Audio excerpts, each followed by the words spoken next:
The McAlvany Weekly Commentary, covering monetary, economic, and geopolitical news events. Now, here are Kevin Orrick and David McAlvany.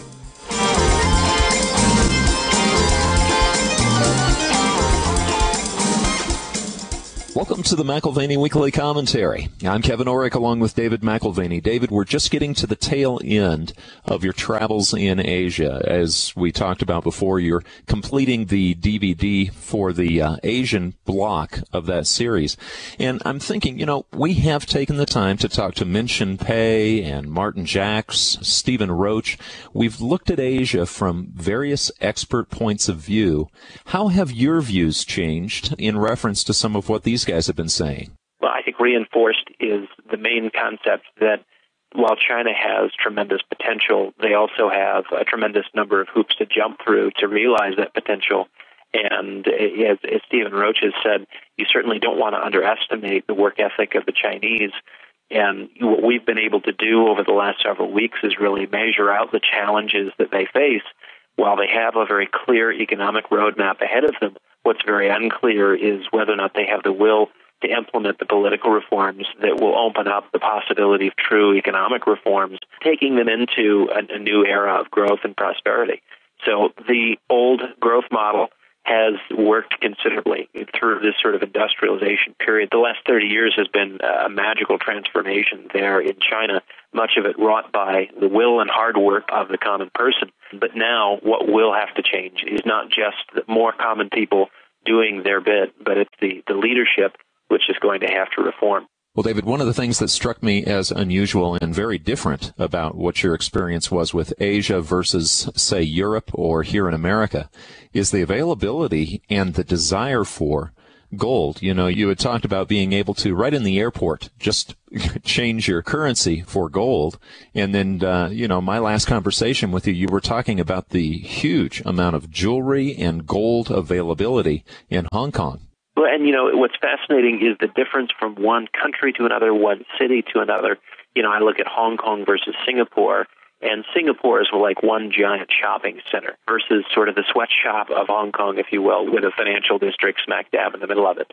But Hong Kong is this very frenetically paced, slightly less friendly place because of the pace is somewhat reminiscent of a Manhattan or a London in that regard, where people just keep their nose down and drive towards wherever they're going, walk towards wherever they're going. But one of the unique things about Hong Kong, in contrast to Singapore, even Beijing, and I would assume Shanghai as well, is that Hong Kong is really the gold nexus in terms of retail purchases. I would say that there's as many gold and jewelry outlets in that one city as there is in every city in the United States combined. It really is fascinating because my wife and I spend a lot of time walking through the city all over. I mean, in the New Territories, Kowloon, in the Central District, and the number of jewelry shops, which, of course, my wife was appreciating, the availability, the plenitude, the opportunities, if you will. The scale was off the charts. The scale was off the charts, not only in the total number of these outlets, but in terms of the number of people in every one of them. And I think of the jewelry shops that I've seen, whether it's in Chicago or San Francisco or New York or other places, big cities in the United States, and I think that there's an occasional person that walks in for, a small little ring or a small little bracelet, and you don't see a lot of traffic, even in a place like Manhattan, through jewelry shops. And it's so different in Hong Kong. I just was absolutely floored by the busyness, and people were walking out with bags. It wasn't just sort of window shopping. So, I mean, again, it's the kind of thing where I wouldn't have appreciated that had I not been in the city and walked street by street, corner by corner, and just been blown away from a physical observation standpoint. Well, and David, I would think that may be showing us two things. One is the prosperity that's coming into Hong Kong is being spent on jewelry.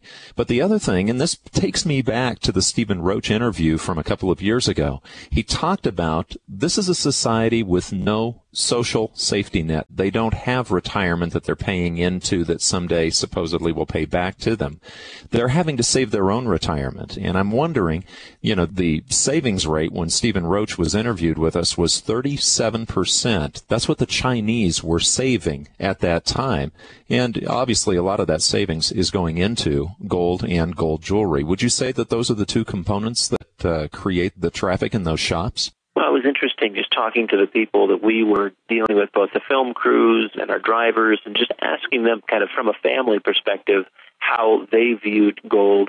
And it was funny because it was not like they had an opinion as if they thought about it. It was just something that they assumed. They assumed as something very basic to what they did with a part of their money. And that one response in particular was, well, you certainly don't want all your money in the bank, do you? And I mean, this was just a candid conversation with someone who was not particularly informed in matters of finance or investment, but it was just kind of again, not necessarily a thoughtful process, but one that is societally assumed. You can't have all of your savings at the bank. You wouldn't want to do something like that, would you?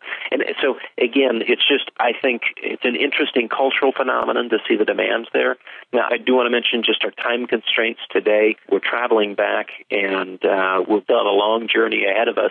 So we're abbreviating our comments today and actually going to replay that conversation that we had with Stephen Roach here recently, mainly because it crystallizes the key economic issues that have to be addressed, and many of those issues were, in fact, at least nodded at in the most recent 5-year plan, March of this year, released, and of course our subsequent interviews with some economic and political experts in China have basically said it's a great plan. Now let's see if they're going to do anything about it, or is it going to be just talk, as Min Junpei has suggested. So look forward to being back in the United States, look forward to being back in the office, look forward to being back talking to clients again.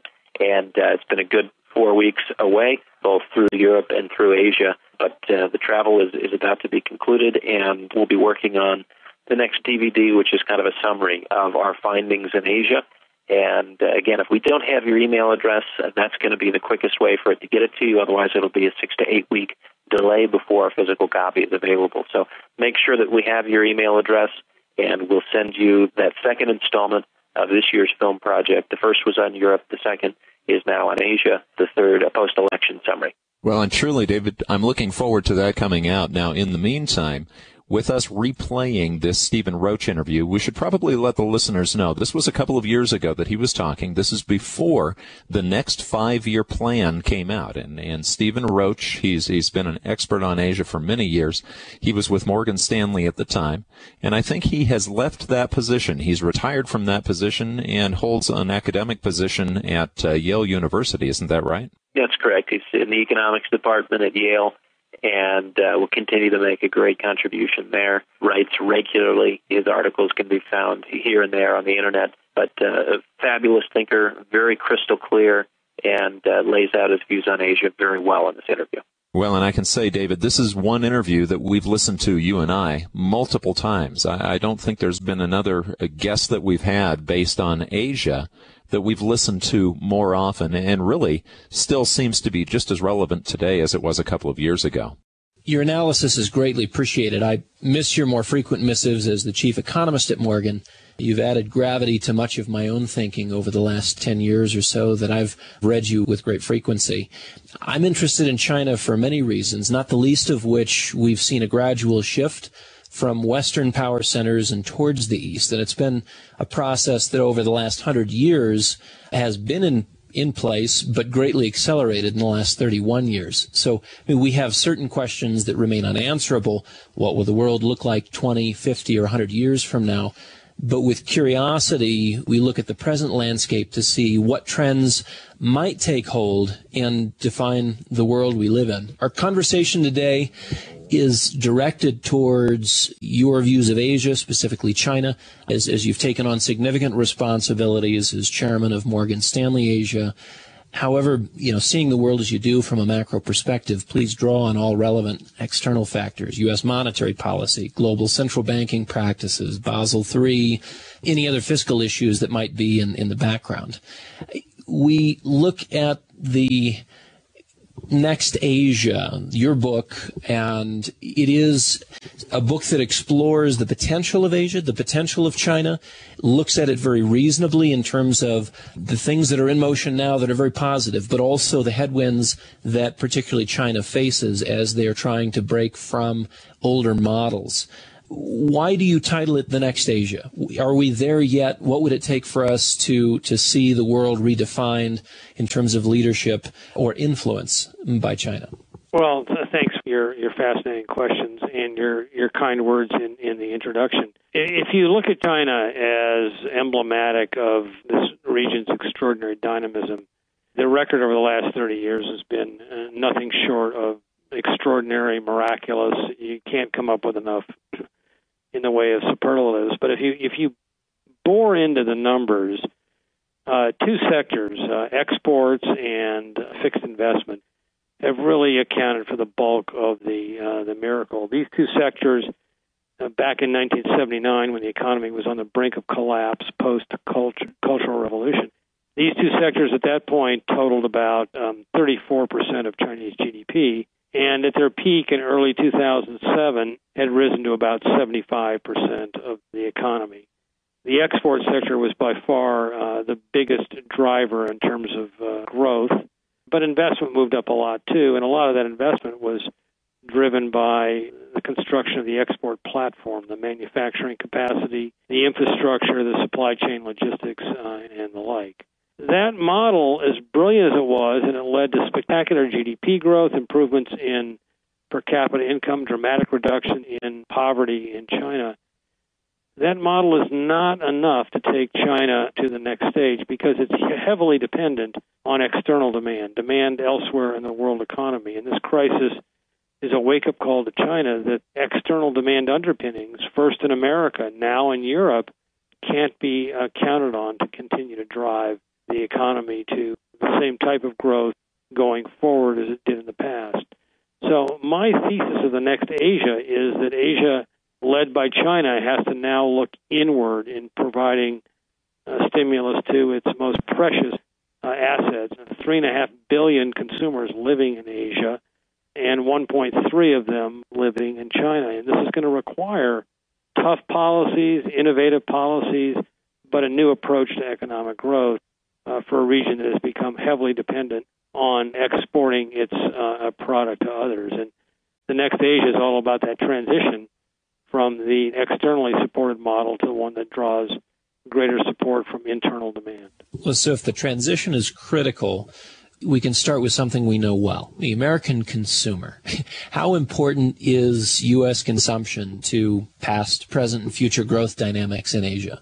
Well, it's ironic. I mean, the U.S. consumer, the population mass in America is relatively small, 4.5% of the world's population. The U.S. consumer is a $10 trillion consumer, and the best way I know to compare it is look at these large population masses in Asia, China and India combined, close to 40% of the world's population, so 10 times the number of people, but the combined consumption is about $2.5 trillion, or one-fourth that of the U.S.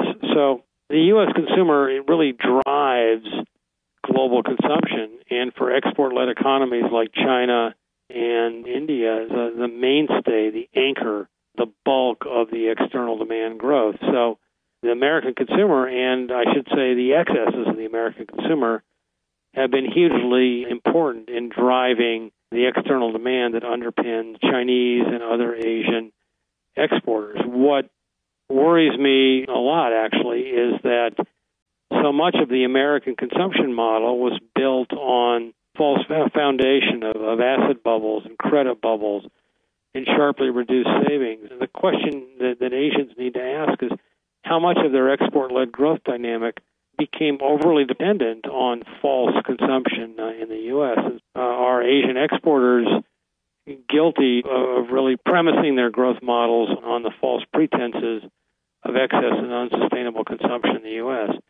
The crisis is telling Asians and others dependent on U.S. consumption that they may have gone too far in relying on this false model. Well, so we're at the end of a significant credit boom, a 20 to 30 year, almost uninterrupted credit boom.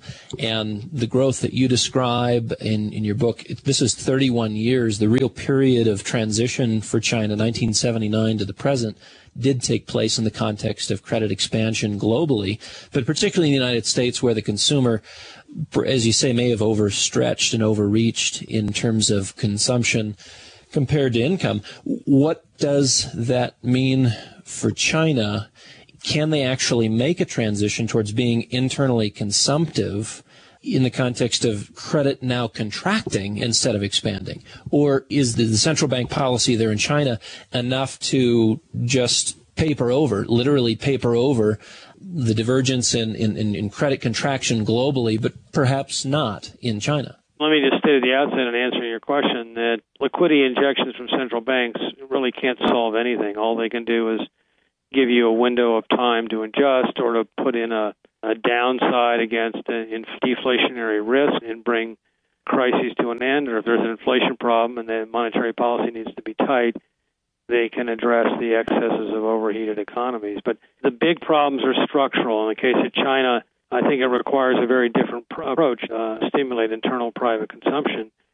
And that approach, I think, needs to address three key issues in the structure of the Chinese economy. Number one, excess savings. Chinese households save to excess. By one measure, the household savings rate in China was 27.5% in the year 2000, and according to the flow of funds statistics, 37.5% in the year 2008.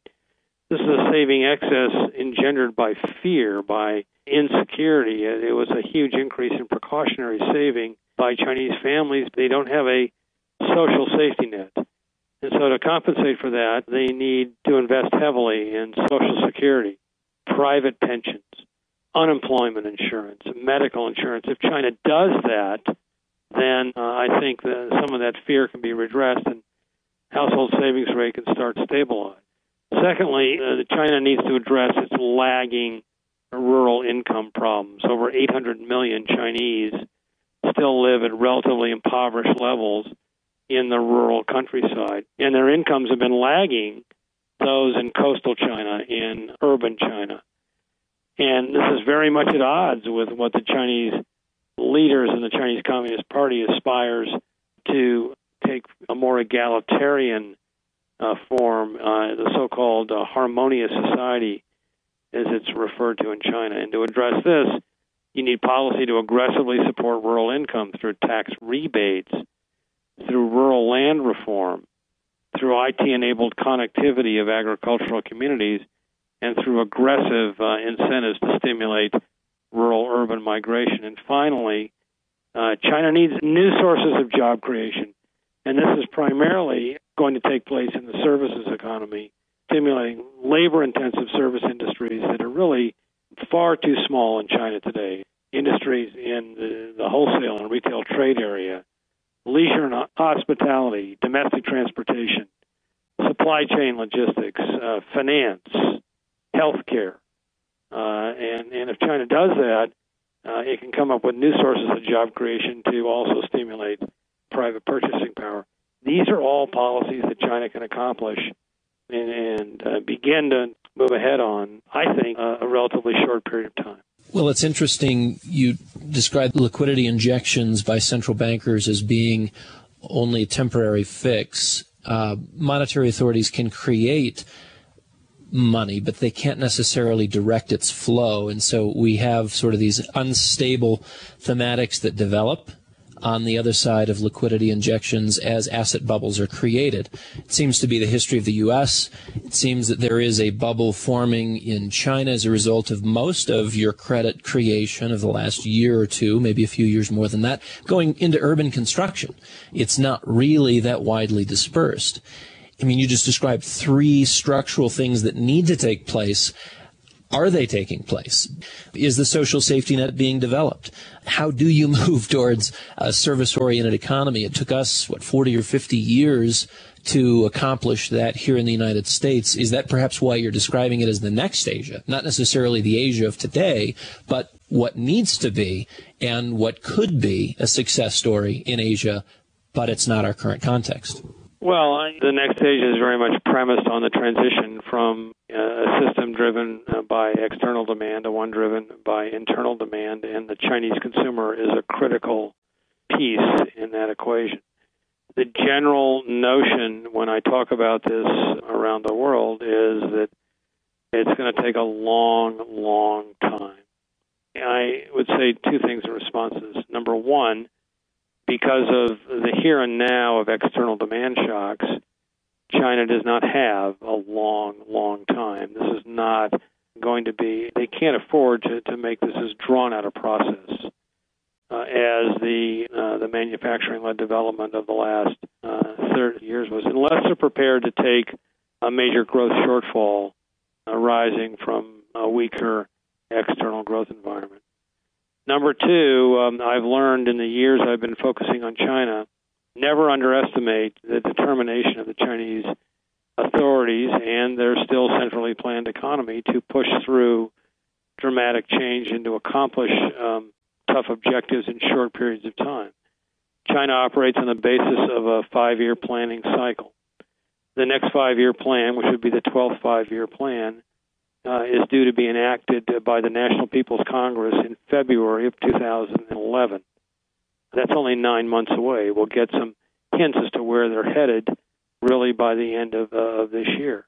This will be the last 5-year plan of the current leadership headed up by President Hu Jintao and Premier Wen Jiabao. I do believe that this is going to be an aggressive 5-year plan that does go after dealing with the excesses of saving, lagging rural incomes, and services-led job creation. I think there are pieces of this plan that can be accomplished in a short period of time, but I think the transition is going to have a long tail to it. The challenge for China is just to move the needle away from external toward internal demand.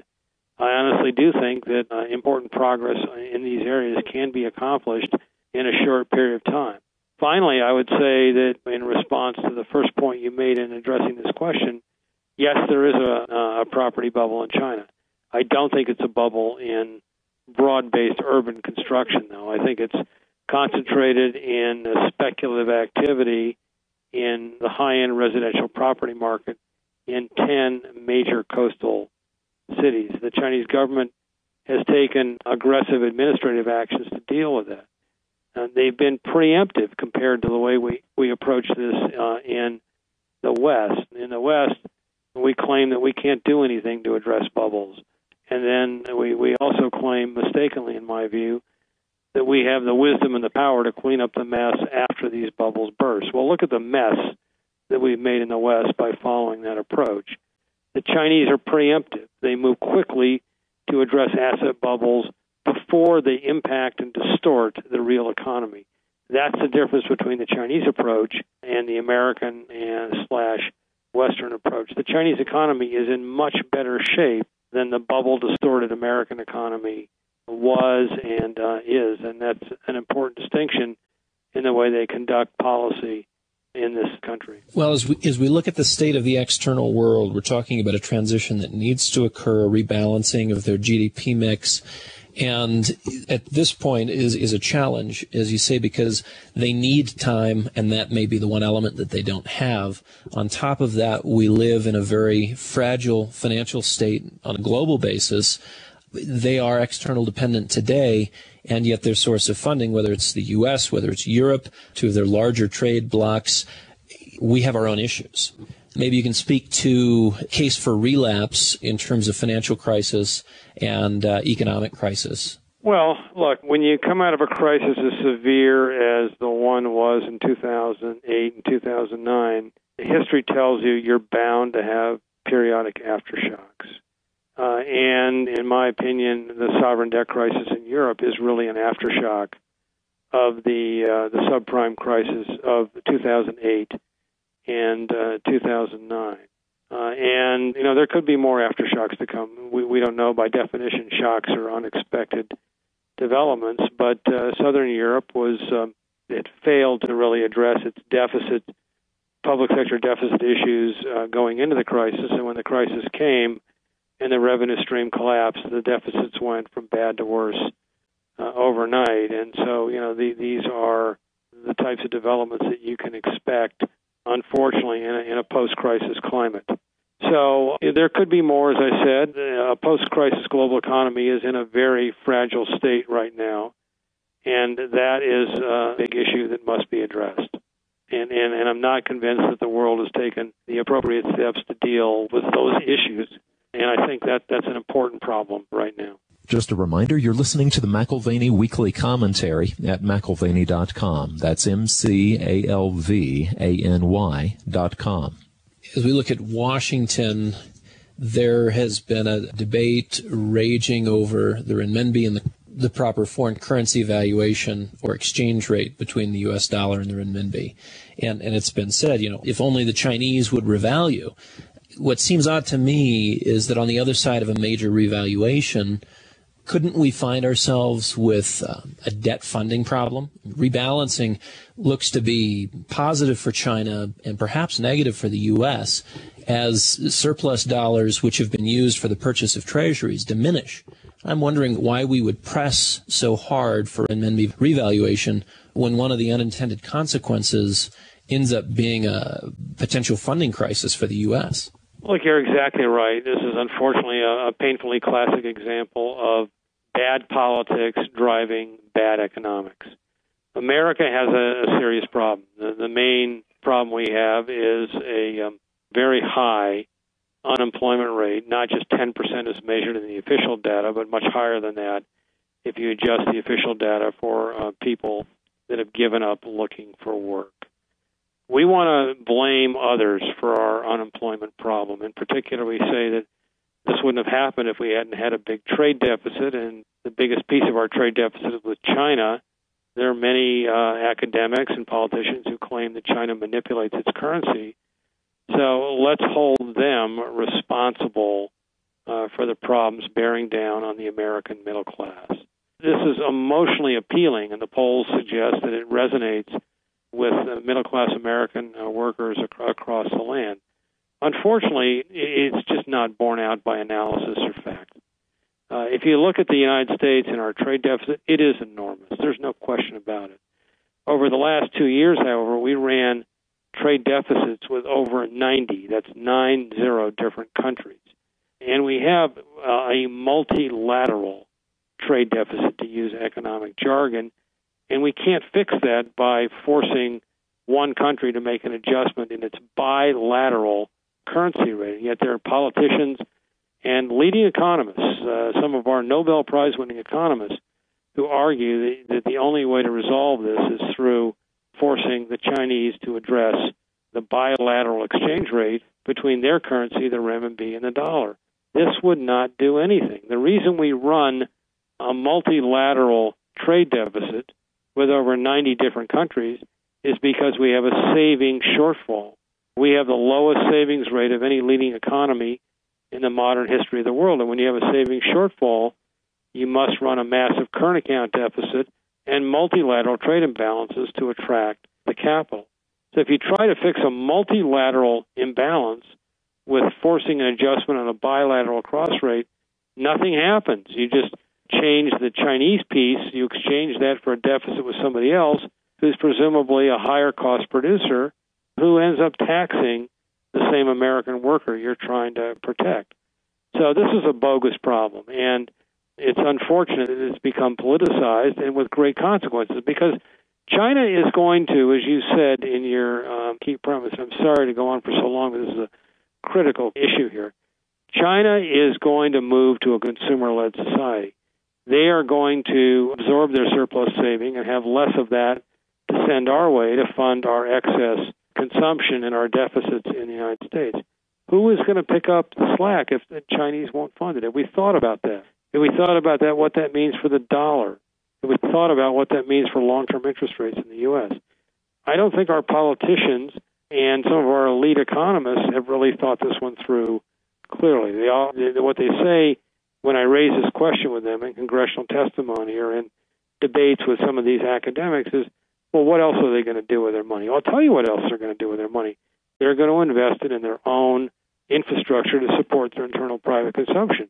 And before you know it, you're right. We will have a funding crisis of epic proportions because we haven't done what they've done. We have not taken the heavy lifting on structural change that we need to make our economy more balanced. Well, they've gone ahead and done it. And then what are we going to do? Well, so if we're talking about what is the right model, we could explore what that looks like for China and India. We could also look at that from a U.S. perspective because, as you say, we have major structural issues ourselves, and they need to be addressed. I mean, whether it's aftershocks or just recreating the same kinds of things that led to the financial crisis in the first place, is there any way to get off this set of tracks? I mean, I see that ING Direct is unveiling interest-only perpetual mortgages. I see that Kensington, the subdivision of Investec, is back issuing, they're not calling it subprime, but they're calling it almost prime loans. What are we doing? Have we learned nothing in the 2006 to present period to really look at structural issues and address them at a most basic foundational level? What is the right model for us as well as for them? Well, I think you're right to ask about us because I worry as we sit here and preach what the right model is to China through making changes in its currency and dictating what the right approach to constructing, a new economy is. We've lost sight of what we need to do at home. And I think we need to take a long, hard look in the mirror. I think there are two things that I would stress right off the bat that we need to address immediately, and that is we need to rediscover the strategy that will turn us into long-term savers in America. Whenever I say the word saving, I get criticized by so many of these high-profile academics who say, he doesn't know what he's talking about. We're a weak economy, and if we save, we'll go into depression. I'm not saying we should save now, but I'm saying that we need to identify strategies to, over the long term, convert America from a nation of excess consumers to a nation that puts aside saving to fund the retirement of 77 million baby boomers, to rebuild our aging infrastructure, and to have the wherewithal to invest in new technologies and innovation, the types of industries and companies that have made America great. Our savings rate as a nation right now, if you add it up for consumers, for businesses, and the government sector, and then you adjust out the portion of that saving that needs to go toward the replacement of a worn-out or antiquated capital stock, the net national savings rate, that's the words we use to describe what I just articulated, went negative in 2008, and in 2009 was a minus 2.5% of national income. No country, not America or anybody else, has had such a weak savings position. So we've got to rebuild savings through deficit reduction and by putting consumers on firmer footing. And the second thing we need to do is break ourselves from the habit of reckless, undisciplined, overly accommodative monetary policy. We've run a very irresponsible monetary policy for a dozen years. Under Fed Chairman Bernanke and Greenspan, anytime anything goes wrong in America, we just keep cutting interest rates. And when the equity bubble popped, we put the federal funds rate down to 1% and held it there too long and created monster bubbles in property and credit. Both Bernanke and Greenspan say that easy money had nothing to do with it. I think, with all due respect, they're completely wrong. And now we have the subprime crisis, and we didn't have enough basis points to deal with that crisis, so now we've cut interest rates to zero, and we're holding them there for an extended period of time, and we run the risk of creating the type of madness that you described may already be seeping back into markets. We've set the cost of credit, the cost of risk, too low, and we've failed to save, and we've mismanaged our system, and we must learn those painful lessons before it happens again. Well, rediscovering the strategy of becoming long-term savers, the only problem I see with that, while I agree with you, it needs to happen, we have an internal intellectual bias amongst our policymakers, heavily influenced by Keynes, and savings is anathema. That's not something that you want to do. You want to turn over the national income as many times as possible and get people spending. So, I mean, you do have to look at sort of an intellectual renaissance if that's going to even become a part of the discussion. Because if you're talking about the Ivy Leagues or anyone in Washington or on Wall Street, it's kind of a given that savings is unnecessary in this new and brave world of ours. In terms of reckless monetary policy, is there a solution to reckless monetary policy short of a world where central bankers are either constrained or don't exist? I mean, isn't that really the case of monetary history? When you give the keys to the kingdom away, they'll be used as those authorities see fit, which becomes politicized, becomes reckless. I mean, isn't it almost a part of the system? Isn't that why John Adams ended the second central bank? I don't want to bias the conversation here and assume that that's the only solution, but how do you end reckless monetary policy? Now we've got the whole world taking our lead and saying if it worked in the U.S. in the context of 2008 and 2009, it'll work here. $1 trillion for Europe. We saw massive stimulus in China. It seems like the playbook is being distributed globally.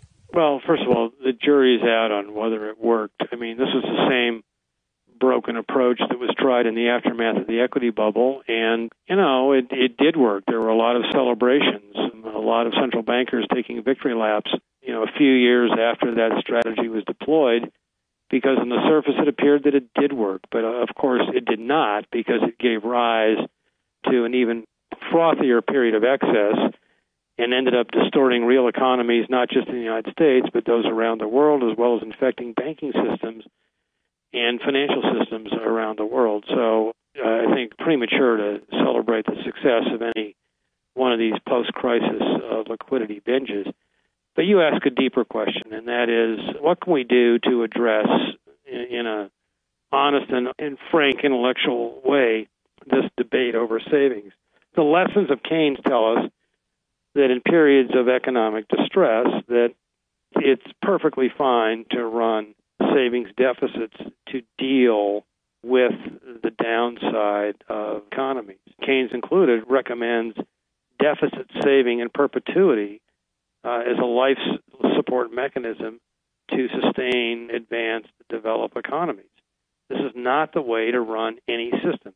Who ends up picking up the tab? This is a massive intergenerational transfer that leaves some poor generation down the road with an enormous burden. John Maynard Keynes never prescribed that. And so what I'm asking is that we begin to do something that we haven't done in America in a long time, and that is lay out longer-term strategies and policies for governments, for central banks, even for business people and individuals. And while we recognize that at a point of weakness in our economy that we cannot and should not be insisting that individuals and businesses and governments save immediately, we need to lay out a framework by which they begin to rediscover the art of saving over the longer haul. And there's nothing in place right now that puts that debate in a medium to longer term framework. And finally, with respect to your point on monetary policy, we've been down this road before. It was back in the late 70s when there was an equally similar consensus that central bankers were hopeless to deal with a rampant double-digit inflation, that the cost would be so horrific on economies and on society that this was a problem that was well beyond the scope of monetary policy. Well, one man proved that view wrong, and he's a man you've heard a lot of today, and that's Paul Volcker, and he came in as a fiercely independent central bank, very courageous, and took the federal funds rate in the United States up to the unheard-of level of 19% by mid-1981, and that single courageous act of public policy broke the back of inflation and ushered in a disinflation that was the single most important macro benefit to the United States economy of the last 30 years. We can do it again. There's nothing wrong with monetary discipline. Again, not taking the federal funds rate up to a prohibitive level right now, but laying out a framework by which that federal funds rate can move back to a more normal level at a point in time when the economy is capable of handling it. And we need a blueprint for a normalization of monetary policy, and the sooner we get it, the better we can be. I don't buy the idea that we can't do it, that we're hooked on zero interest rates in perpetuity. I mean, look at Japan and what that's gotten them. The key word you used there was independent. Volcker brought in something that was distanced from the body politic, and perhaps that's where China, in their 5-year strategy, carries an advantage in they're not dealing with a 4-year or 2-year election cycle where politicians are beholden to the next vote and put a tremendous amount of pressure on the Fed to accommodate.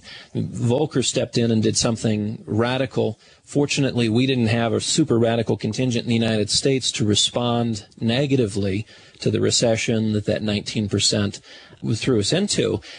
Alois Racine in Czechoslovakia was murdered in 1923. He was assassinated for doing something similar, getting a hold of inflation in the post-war period. They didn't like his policies, so they just killed him. Volcker, again, lived in a different era. We live in a different era as well. Who is it that lays out that blueprint? I don't know that it's Bernanke. Well, look, I was working at the Federal Reserve in Washington in the late 1970s, and believe me, there was an outcry across the land when Volcker began his assault on inflation.